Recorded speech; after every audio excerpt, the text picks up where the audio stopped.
السلام عليكم ورحمة الله وبركاته. ازيكم حبايبي؟ اخباركم ايه؟ يا رب تكونوا بخير وبصحة وعافية يا رب. النهاردة جايبالكوا زيت كنز كنز كنز للشعر وللحواجب كمان، لتتقيل الحواجب والفراغات اللي بتبقى في الحواجب. طبعا بيصادفنا كتير ان احنا لما بنكون نروح للكوافير بنلاقي الكوافير بيشيل لنا شعرايه زيادة، او بياكل البنت اللي بتاكل الشعر. في اماكن بيبقى فيها فراغات كده. طبعا الزيت دوت حلو جدا للحواجب، بس مع الاستمرار بتستخدم مرة الصبح ومرة بالليل للحواجب. اما للشعر بيستخدم مرتين في الاسبوع او 3 مرات في الاسبوع. انا بيبقى عندي ازايز فاضيه كده زي ما انتوا شايفين، ما بحبش ارميها. ده كان مطرح زيت. فانا بصراحه ما بحبش ارمي الازايز. فانا بعقمها كويس جدا، بغسلها بميه سخنه وبعقمها بالخل وبسيبها تاني يوم في الخل. وبعد كده بفضي الميه اللي فيه كويس جدا وبنشف الازازه. وبعد كده بستخدمه لأي زيوت بعملها سواء للشعر أو للبشرة. دلوقتي الزيت ده زي ما انتوا شايفين، الترسبات اللي تحت ديت انتوا شايفينها، ده اللي تحت ده قرنفل مطحون. لو انت عندك قرنفل حب في البيت ممكن تطحنيه في المطحنة كويس جدا لحد ما يبقى ناعم قوي قوي قوي، ويتحط معلقة منه في الإزازة. وزي ما انتوا شايفين، لو انتوا شايفين التوم، ده توم، فصوص توم. الفصوص التوم ديت بقى مش عايزه اقول لكم التوم ده كنز اصلا للشعر يعني.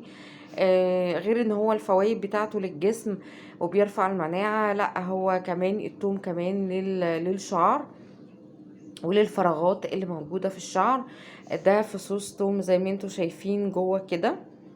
دي 5 فصوص توم بقشرهم وبجيب الشوكة وافضل اخرم التوم كده بالشوكة، واقلب الناحية التانية واخرمها برضو بالشوكة، واحط ال5 فصوص او 6 فصوص هنا في قلب الازازة. وبحط معلقة قرنفل مطحون كويس جدا، وزيت زيتون بتاع الاكل مش بتاع الشعر. زيت الزيتون بتاع الاكل اهم حاجه يكون المكان، المصدر اللي انتوا جايبين منه زيت الزيتون يكون مصدره كويس وما يكونش مغشوش. بنعبي الازازه دي كلها بنحطها زيت زيتون.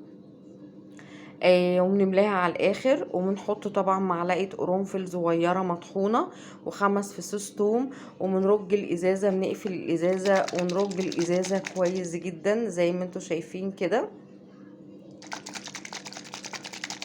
نرج الازازه كويس جدا. على فكره الازازه دي انا مستخدماها اصلا، يعني انتوا بص خلصانه ما فيهاش غير الشويه دول.